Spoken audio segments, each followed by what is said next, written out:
모세의 후계자인 여호수아는 가나안 땅을 정복합니다. 그리고 이제 그 땅을 각 지파에게 제비 뽑아 분배합니다. 그리고 여호수아는 사명을 마치고 110세에 하나님께로 돌아갑니다. 이후 시간이 흘러 여호수아와 함께한 세대의 사람들이 다 죽고 그 이후에 일어난 세대의 상황을 사사기는 이렇게 증거합니다. 그 후에 일어난 다른 세대는 여호와를 알지 못하며 여호와께서 이스라엘을 위하여 행하신 일도 알지 못하였더라. 쉽게 말하면 신앙이 단절되었다는 것입니다. 이 신앙이 단절된 모습을 오늘 본문은 또 다른 죄악상의 모습으로 우리에게 말해주고 있습니다. 에브라임 산지에 미가라는 사람이 살았습니다. 이 미가가 에브라임 지파 사람인지는 분명하지 않습니다. 하지만 이 에브라임 지파 사람들이 사는 지역에 미가가 살았기 때문에 에브라임 지파일 가능성이 큽니다. 그런데 그게 중요한 것이 아니라 미가의 집에서 참으로 하나님께 부끄러운 일이 벌어졌다는 것입니다. 미가의 어머니가 은 1,100을 잃어버렸습니다. 미가의 집에 제사장으로 레위인을 세울 때에 그 한 레위 청년에게 미가는 1년에 은 10을 주리라고 약속을 했습니다.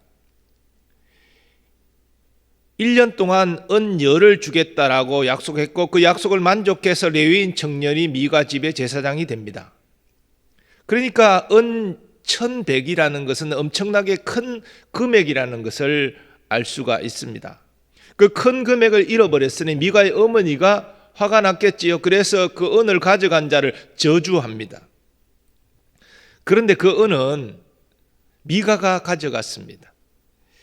미가가 어머니의 저주가 두려웠던지 그 은 1,100을 도로 가져오면서 여기 있다라고 말합니다.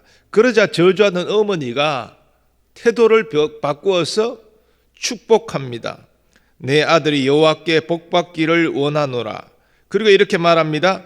내가 내 아들을 위하여 한 신상을 새기며 한 신상을 부어 만들기 위해 내 손에서 이 은을 여호와께 거룩히 드리노라.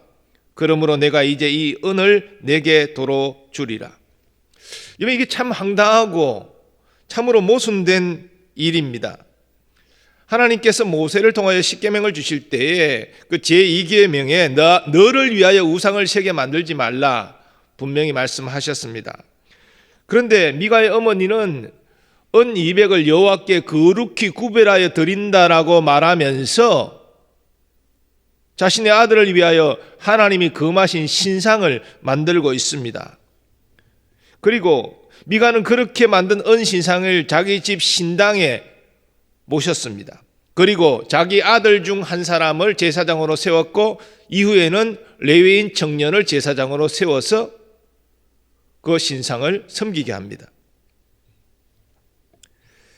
그런데 이 사사기 기자는 미가의 어머니가 이렇게 황당한 일을 벌인 이유를 이렇게 밝히고 있습니다. 그때에는 이스라엘에 왕이 없었으므로 사람마다 자기 소견에 옳은 대로 행하였더라. 이 말은 문자적으로 풀면 이스라엘은 주변 나라처럼 백성을 다스리는 왕이 없었기 때문에 그 백성들이 자기 생각에 옳은 대로 임의로 행하였다, 그런 뜻입니다. 그러나 이스라엘에 정말 왕이 없었습니까? 이스라엘에 왕이 있었습니다. 만군의 여호와 하나님이 이스라엘의 왕이었습니다.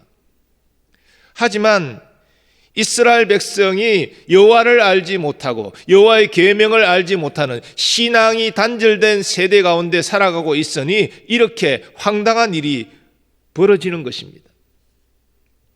학자들은 미가의 집에 신상이 모셔지고 그리고 레위인 청년을 제사장으로 삼은 이 일이 사사시대 말기가 아니라 사사시대 초기에 일어났을 것으로 봅니다. 그러니까 이 사사기의 배열과는 관계없이 이 사건은 초기에 일어난 사건이다, 이렇게 보고 있습니다. 그러나 이 사건이 일어난 시기가 중요한 것이 아닙니다.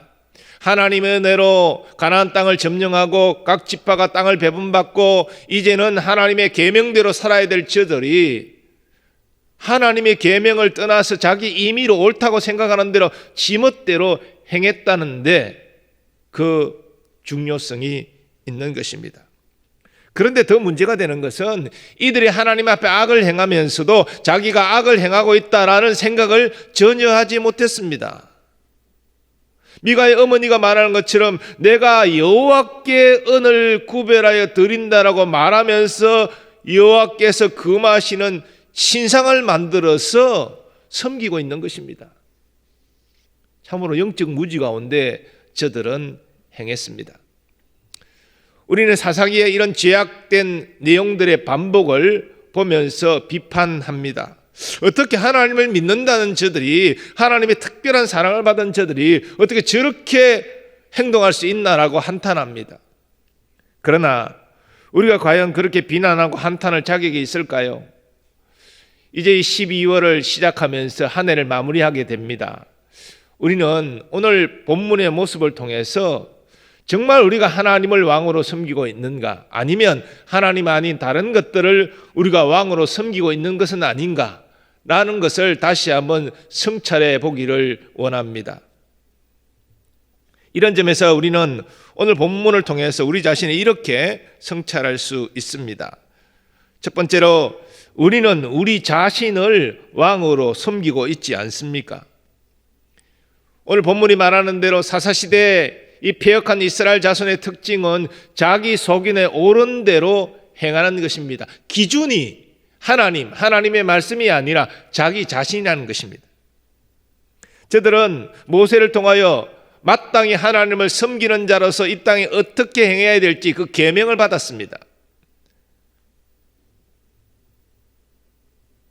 십계명의 제2계명 말씀드린 대로 너를 위하여 새긴 우상을 만들지 말라라고 하나님 분명히 말씀하셨습니다. 하지만 그 말씀을 외면하고 은신상을 만들었습니다. 그리고 하나님은 제사장을 오직 레위지파 아론의 후손들만 제사장을 세워서 이스라엘을 위하여 하나님을 섬기게 하라 이렇게 명하셨는데, 이 미가는 자기 아들 중에 한 사람을 세웠습니다. 그리고 나중에 레위인 청년을 만나서 그를 자기 집 제사장으로 세웠습니다. 그저 자기가 생각하는 대로 임의로 행하고 있는 것입니다. 오늘날 우리는 어떠합니까? 성경 말씀은 오래전 말씀이기 때문에 오늘날 같이 복잡한 세상 속에서는 적용하기가 마땅치 않다. 오늘날은 조금 더 세련된 방법으로 행동해야 성공할 수 있다. 그렇게 생각하지 않습니까? 그리고 그 세련된 방법을 과거 사람보다 내가 지금 더 잘 알고 있다, 내가 어떻게 살아가야 되는지 대처법을 더 잘 알고 있다라고 그렇게 생각하면서 우리가 하나님을 왕으로 모신다고 말은 하지만 실제적으로는 그 하나님의 말씀을 따르는 것이 아니라 나의 생각을 따라 내가 기준이 되어서 행동하고 있는 것은 아닙니까? 한 해를 마무리하는 이 시점에서 나의 왕이 누구신가? 하나님이 아니라, 하나님의 말씀이 내 삶을 주장하는 것이 아니라 나의 생각, 나의 목표, 나의 가치관, 내가 내 인생의 주인이 되고 있는 것은 아닌가라는 것을 한번 돌아봐야 하겠습니다. 그래서 우리 속인에 옳은 대로 행하는 것이 아니라 하나님, 그 하나님이 내게 주신 말씀을 따라 행하는 우리 모두 되기를 소원합니다. 두 번째로, 우리는 재물을 왕으로 섬기고 있지 않습니까? 미가의 어머니가 은 1,100을 잃어버리고 가져간 자를 저주한 것도, 또 미가가 어머니 몰래 은 1,100을 가져간 것도 다 재물에 대한 탐심 때문이었습니다. 모녀 모두 재물을 왕으로 섬기고 있었던 것입니다. 이스라엘 자손이 여호수아와 그 동세대 하나님을 아는 세대들이 다 죽고 난 다음에 그 후손들이 여호와를 떠나서 가나안의 신인 바알을 섬긴 것도 사실 재물욕 때문입니다. 바알의 신의 특징은 풍요를 주는 신입니다. 이 신이 우리에게 물질의 풍요를 줄 것이다. 하나님은 눈에 보이지 않으시고, 그러나 바알은 눈에 보이는 형상이 있기 때문에 섬기기가 좋았습니다. 그래서 저들은 가나안 거민들의 그 습관을 따라서 바알을 섬겼습니다. 저가 우리에게 복을 줄 것이다. 재물욕 때문에 그랬습니다. 재물은 사람들에게 힘을 준다고 생각합니다. 사람들이 하고 싶은 것을 다 하게 만들어 줄 수 있다고 생각합니다. 그래서 사람들은 하나님보다 재물을 섬기는 것이죠. 눈에 보이지 않는 하나님은 내가 원하는 것을 다 행할 수 있도록 도와주지 못하고, 그러나 재물은 내가 원하는 것을 다 할 수 있도록 도와준다. 그렇게 생각하기 때문에 재물을 왕으로 사람들은 섬기는 것입니다. 오늘날 한국교회의 가장 큰 문제로 공통적으로 지적하는 이 기복신앙, 복을 추구하는 이 신앙의 핵심은 바로 재물욕입니다. 많은 재물을 가질수록 나는 행복해진다. 하나님을 잘 섬겨서 나는 부자가 되어야 되겠다. 이게 기복신앙이죠. 이런 재물욕은 참 죄송스럽지만 목회자들에게도 있습니다. 이왕 목회를 하면 큰 교회를 다니면야 되겠다. 이왕 목회를 하면 멋있게 좀 쓸 거 쓰고, 그렇죠, 풍요롭게 좀 살았으면 좋겠다. 그리고 신학교 입학하는 사람들마다 그런 꿈과 비전을 가지고 입학을 한다는 것이죠. 그러나 여러분, 예수님의 삶을 보면 예수님은 머리 둘 집 한 칸 장만하지 아니하셨습니다. 사도 바울도 자신이 풍부에 처하든지 궁핍에 처하든지 모든 일체의 비결을 배웠다. 나는 내 삶의 형편과 상관없는 삶을 나는 지금 살아가고 있다라고 고백하고 있습니다. 그리고 예수님은 분명히 말씀하셨습니다. 하나님과 재물을 겸하여 섬길 수 없다. 하나님을 왕으로 섬긴다면 재물을 왕으로 섬길 수 없는 것이고, 재물이 너의 왕이 된다면 네가 입술로는 하나님을 섬긴다가 말할지라도 너는 하나님을 왕으로 섬기는 것이 아니다. 이것이 예수님의 말씀입니다. 하나님께서 사도 바울을 통해서 경고하신 대로 재물을 사랑하는 것이 일만하게 뿌리가 된다는 것을 기억하시고, 재물을 왕으로 섬기는 어리석음에서 벗어나시기를 바랍니다. 예수님은 우리가 먼저 하나님 나라와 하나님의 의를 구하면 우리가 이 땅에 살아가면서 필요한 모든 것, 즉 물질도 재물도 하나님이 공급하여 주신다고 분명히 말씀하셨습니다. 세 번째로, 우리는 세상적 형통을 왕으로 섬기고 있지 않습니까? 미가의 어머니가 은 200으로 은신상을 만든 이유가 뭘까요? 또 미가가 그 은신상을 자기 집 신당에 거룩히 구별하여 모시고 제사장을 임의로 세워서 그 모든 일을 감당하게 한 이유가 뭘까요? 그 은신상이 세상적 형통을 줄 것이라고 생각했기 때문입니다. 내가 이 은신상을 만들고 잘 섬기고 받들면 이 은신상이 나와 우리 집에 복을 줄 것이다. 세상적 형통을 줄 것이다. 그렇게 생각했기 때문입니다. 성경은 분명히 하나님의 말씀을 증거합니다. 우리가 하나님을 잘 섬기면, 다른 말로 말하면 하나님의 말씀대로 잘 살아가면 하나님이 우리에게 복을 줄 것이다. 그렇게 말하고 있습니다. 근데 자기 임의로 행하면서 그 눈에 보이는 은신상이 자기에게 복을 주고 형통을 줄 것이라고 생각한 것입니다. 그러나 형통은 사람의 지혜와 노력과 또 물질이 많다고 되는 것이 아닙니다. 성경에서 말하는 형통, 우리가 생각하는 대로 일이 잘 되는 것은 하나님이 함께 하실 때입니다. 그때만이 내가 생각하는 것이 하나님의 뜻에 합하고, 그래서 하나님의 뜻이 이 땅에 이루어지는 형통이 나타난다는 것이죠. 내가 원하는 대로 다 이루어진다고 형통이 아닙니다.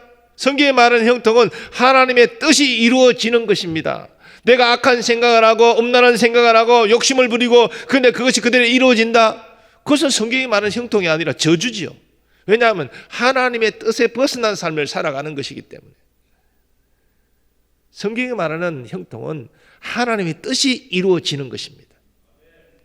요셉은 그런 형통을 이룬 사람이지요. 그가 비록 형들의 미움을 받아서 종으로 팔렸지만 보디발의 집에 있을 때 종으로 살아갈 때 뭐라고 말합니까? 여호와께서 함께 하심으로 요셉이 하는 범사가 형통하였더라.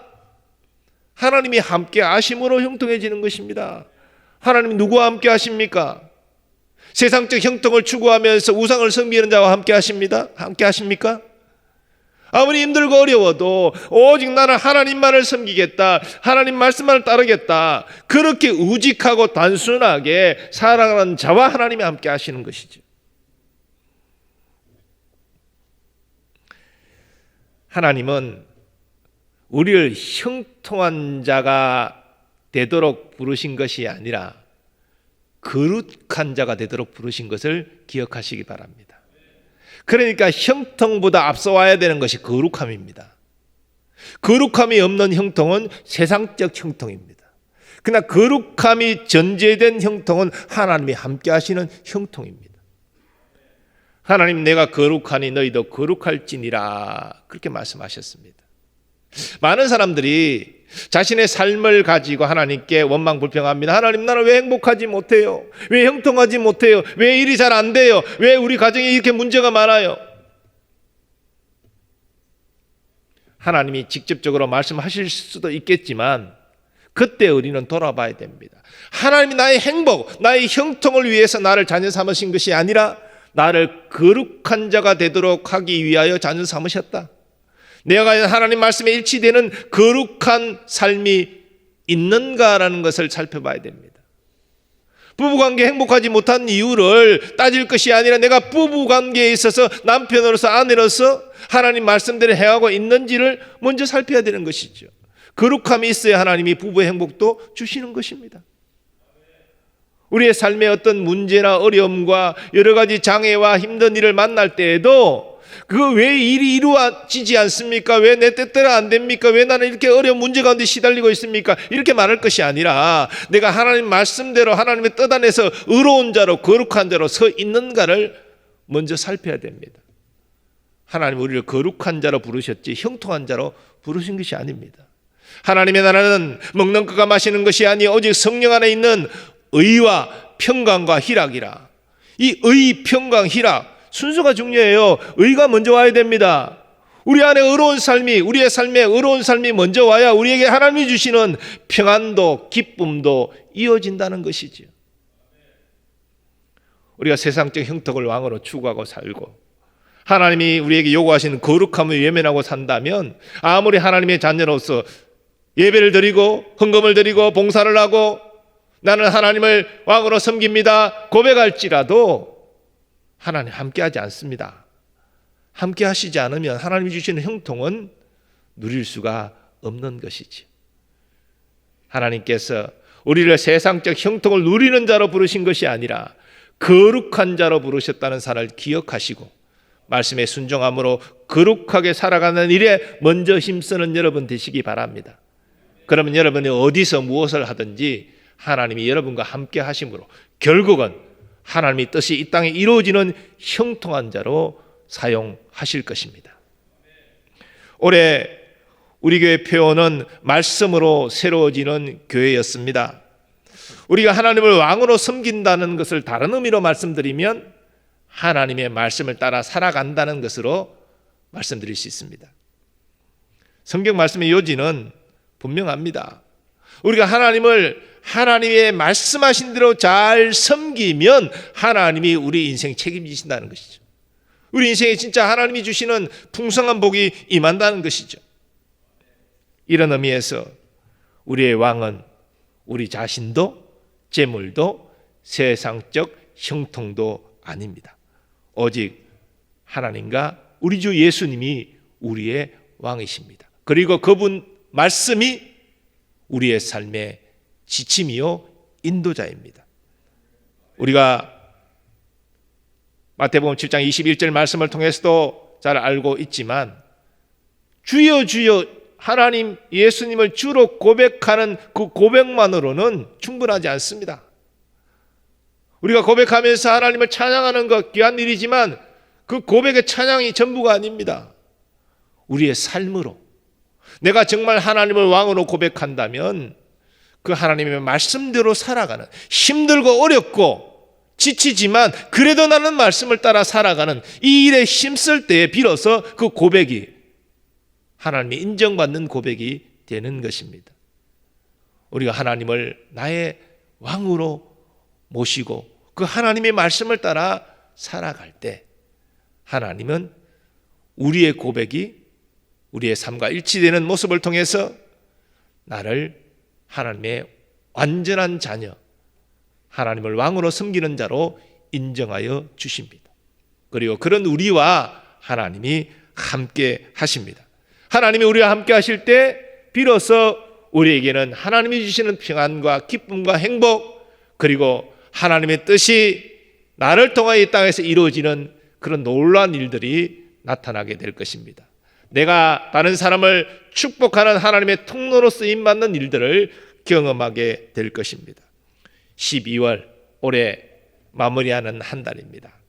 오늘 이 말씀을 우리가 받았으니 이 미가와 미가의 어머니의 이 어리석은 헛된 것들을 왕으로 섬기는 삶이 아니라 하나님, 나의 주 예수님 나의 왕이십니다 고백하고 그 고백에 걸맞게 어떤 힘들고 어려운 시험이 닥친다 할지라도 나는 여호와의 말씀을 따라 살아가겠습니다 결단하고 그렇게 나아감으로 하나님의 함께 하심을 통하여 우리에게 참 평안과 기쁨과 행복을 주시는 은혜를 경험하시기를 예수님의 이름으로 축원합니다. 우리 말씀 의지하여 기도하겠습니다. 우리 자신과 재물과 세상적 형통이 우리 왕이 아님을 고백합니다. 오직 하나님과 하나님의 말씀을 주인 삼아 순복하게 하옵소서. 그래야 하나님의 함께 하시는 참 형통을 누리게 하시고 성령 안에서 참 평안과 희락을 누리는 한 달 되게 해달라고, 한 해를 잘 마무리하게 해달라고 주여 한번 외치고 합심하여 기도하겠습니다. 주여. 아버지 하나님, 오늘 미가와 어머니의 그 어리석은 삶을 통해서 우리의 왕이 누구신가를 다시 한번 돌아보게 하심을 감사합니다. 우리 입술로는 하나님을 왕으로 고백하고 섬기면서도 우리가 헛된 우리 자신을 왕으로 섬기고 있지는 않습니까? 재물을 왕을 삼고 있지 않습니까? 세상적 행복을 추구하는 삶을 살고 있지는 않습니까? 아버지여, 겉모양은 하나님을 섬기는 자이지만 우리의 삶은 그렇지 않는 어리석은 자가 되지 않게 하여 주옵소서. 오직 하나님과 주 예수님 그분의 말씀만이 내 삶을 좌우하는 왕이 되기를 소원합니다. 하나님은 우리를 아버지여 세상적 형통을 위하여 부르신 것이 아니라 거룩한 자로 부르셨다는 사실을 다시 한번 깨닫게 하여 주셔서 하나님의 말씀에 일치되는 거룩한 삶을 통하여 하나님이 주시는 참 평안과 기쁨을 누리는 12월 한 달 되기를 원합니다. 우리의 삶이 하나님을 섬김으로 하나님의 말씀에 순종함으로 하나님이 주시는 형통을 누리는 삶이 되기를 원합니다. 오 주여, 약한 우리를 붙들어 주셔서 오직 주의 말씀에 순종함으로 하나님을 왕으로 섬기는 복된 자들이 되게 하여 주셔서 요셉처럼 어떤 어려운 환경 가운데 있다 할지라도 여호와께서 함께 하심으로, 여호와께서 우리에게 동행하여 주심으로 참 주님이 뜻이 이 땅에 이루어지는 주님의 주시는 형통의 사람으로 살게 하여 주옵시고 이 땅의 사람을 축복하는 하나님의 귀한 도구로 쓰임받는 우리의 삶이 되게 하여 주옵시고 나로 말미암아 우리 가정이 복이 있고 나로 말미암아 우리 교회가 복이 있는 아버지의 놀라운 은혜의 역사를 이룰 수 있도록 주님 역사하여 주시고 함께하여 주시옵소서. 예수님의 존귀하신 이름으로 기원하옵나이다. 아멘. 계속해서 교회와 사역과 일꾼들과 나라와 민족과 한국교회를 위해서 기도하겠습니다. 특별히 이번 달 3일에 있을 수능이 어려움 없이 잘 진행될 수 있도록 우리 수험생들 하나님 지켜달라고, 또 코로나 확진세가 진정될 수 있도록 백신과 치료제가 개발될 수 있도록 기도해 주시고 올 한 해 사역을 잘 마무리하고 내년을 맞이할 수 있도록, 또 더불어 여러분의 개인적인 기도 제목을 가지고 주여 한번 외치고 합심하여 기도하겠습니다. 주여. 아버지 하나님 감사합니다. 하나님 올 한 해도 은혜 가운데 여기까지 이르게 하시고 12월을 맞이하게 하심을 감사합니다. 올 한 해 작년 초부터 코로나로 말미암아 많은 어려움들이 교회로도 또 우리 가정으로도 있었습니다. 하나님, 그런 가운데서도 여기까지 인도하여 주심을 감사합니다. 하나님이 이제 한 해를 마무리하는 이 시점에 있어서 아버지, 우리가 부족했던 것들 잘 마무리할 수 있도록 주님 도와주옵소서. 다시 한번 우리 마음을 다잡고 2021년을 열어갈 수 있도록 하나님 도와주옵소서. 아버지여, 예배가 아버지 자유롭게 드려지지 못했습니다. 아직도 많은 사람들이 함께 예배드리지 못하고 있습니다. 아버지, 그러나 우리의 마음만은 참으로 영과 진리를 하나님께 예배하게 하여 주옵시고 또 하나님 만나기를 갈망하게 하여 주옵시고 아버지, 비록 우리가 다 함께 모여 예배드리지 못하지만 그러나 더 사모하는 마음은 커지게 하여 주옵소서. 하나님을 갈망하는 마음이 더욱더 깊어지게 하여 주옵소서. 주님을 인격적으로 만나는 예배자가 될 수 있도록 하나님 은혜 베풀어 주옵소서. 아버지, 우리 다음 세대를 생각합니다. 우리 교회 학교 학생들 또 우리 청년들, 아버지 청장년들의 일까지 우리 젊은 세대들, 어린 세대들, 하나님 이 세대들이 사사시대의 어느 영적 암흑 시대로 나아가는 것이 아니라 아버지 하나님을 알고 하나님 말씀을 알아서 그 말씀대로 살아가는 복이 있기를 소원합니다. 우리가 아버지 이런 다음 세대를 위하여 기도하게 하여 주옵시고 우리 자녀 세대들이 믿음을 기대하고 교회의 충성된 일꾼으로 쓰임받을 수 있도록 하나님 은총 베풀어 주옵소서. 아버지, 오늘 이번 달 3일 수능일입니다. 하나님 아버지 우리 수험생들을 보호하여 주옵소서. 코로나부터 보호하여 주옵소서. 그동안 준비한 모든 것들을 아낌없이 발휘할 수 있도록 하나님의 선이 인도하여 주옵소서. 아버지여 방역도 잘 감당되어지게 하여 주셔서 확산세가 진정되게 하시고 속히 아버지여 국산 백신 치료제 개발되어져서 우리의 이 지긋지긋한 아버지여 두려움과 공포로부터 벗어날 수 있도록 하나님 도와주옵소서. 모든 막혀졌던 이 교회 사역들이 다시 재개될 수 있도록 주님 도와주옵소서. 오늘 이 어려움으로 말미암아 하나님의 인생의 유한함을 깨닫게 하여 주셔서 많은 사람들이 하나님께 나와 아버지의 구원받은 백성이 되는 오래 은혜를 역사를 이룰 수 있도록 주님 도와주시옵소서. 하나님, 우리 각자의 기도 제목 아버지의 지원까지 아버지 주님께 간절히 간구한 모든 것들 아버지, 그러나 하나님의 선한 응답의 때가 있는 줄 믿습니다. 낙심하지 말게 하시고 신실하신 하나님, 나를 더욱더 나보다 잘 아시는 하나님, 가장 좋은 응답의 때를 아시는 하나님, 그 하나님의 끝까지 신뢰하는 믿음으로 나아갈 수 있도록 도와주셔서 마침내 합력하여 선을 이루시는 하나님, 가장 좋은 곳으로 내게 복 주시는 하나님 아버지여 다시 만나주시고 또 하나님께 감사의 강도리는 우리들 될 수 있도록 오 주여 은총을 베풀어 주옵소서. 아버지 주님 의지합니다. 주여 함께하여 주시옵소서. 하나님 아버지, 12월을 맞이하게 하시고 올해 마지막 전교우 새벽 기도에 함께 주님 앞에 나와 예배드리게 하심을 감사합니다. 아버지, 오늘 말씀 다시 한번 우리에게 적용해서 오직 하나님과 주 예수님만을 나의 왕으로 섬기는 그분의 말씀만을 붙잡고 나아가는 우리 모두 되게 하여 주셔서 어떤 상황 가운데서도 나와 함께 하시는 하나님, 그 하나님으로 말미암아 하나님의 뜻이 이 땅에 이루어지는 형통의 도구가 되게 하여 주시옵소서. 오늘 우리가 교회와 사역을 위해서 기도했습니다. 또 수능생들을 위해서 기도했고 나라와 민족을 위해서 또한 기도했습니다. 한국교회의 거룩함을 위해서도 간구했사오니 아버지여 응답하여 주옵소서. 또 우리의 여러 가지 문제들 주님 아시지요. 그러나 내가 원하는 때가 아니라 하나님이 원하시는 때가 최선임을 고백합니다. 아버지, 주의 때 주의 방법으로 이루어지게 하여 주옵시고 하나님이 나를 거룩한 자로 부르셨다는 이 분명한 사실을 깨닫고 이 땅에서 하나님의 말씀에 합한 거룩한 자로 살아가기로 다시 한번 결단하는 우리 모두 되게 하여 주옵소서. 그래야 하나님이 주시는 참 평안과 기쁨을 누리는 모든 성도들 되게 하여 주옵소서. 오늘 이 전교 새벽 기도를 위해서 수고하고 섬기는 주의 종들을 하나님 기억해 주시고 합당한 큰 은혜와 복을 허락하여 주옵소서. 하나님, 12월 잘 은혜로 마무리하게 하시고 또한 새로운 한 해를 열어갈 수 있는 마음의 준비를 다 할 수 있도록 하나님, 우리 모두 한 사람 한 사람 또 교회적으로도 붙들고 은혜 베풀어 주시옵소서. 구별하여 드린 예물이 있습니다. 감사하는 제목들 더욱 풍성한 감사로 응답하여 주시고 저들의 마음의 간절한 소원도 주의 때 주의 방법으로 서니 응답하여 주시옵소서. 이제는 우리 주 예수 그리스도의 은혜와 하나님 아버지의 무한하신 사랑하심과 성령님의 역사하심과 교통하심이 하나님과 예수님만을 나의 왕으로 모시고 하나님의 말씀을 따라 살아가기로 다시 한번 결단하는 모든 주의 백성들의 삶의 범사 위에 이제로부터 영원까지 함께 하시기를 축원하옵나이다. 아멘.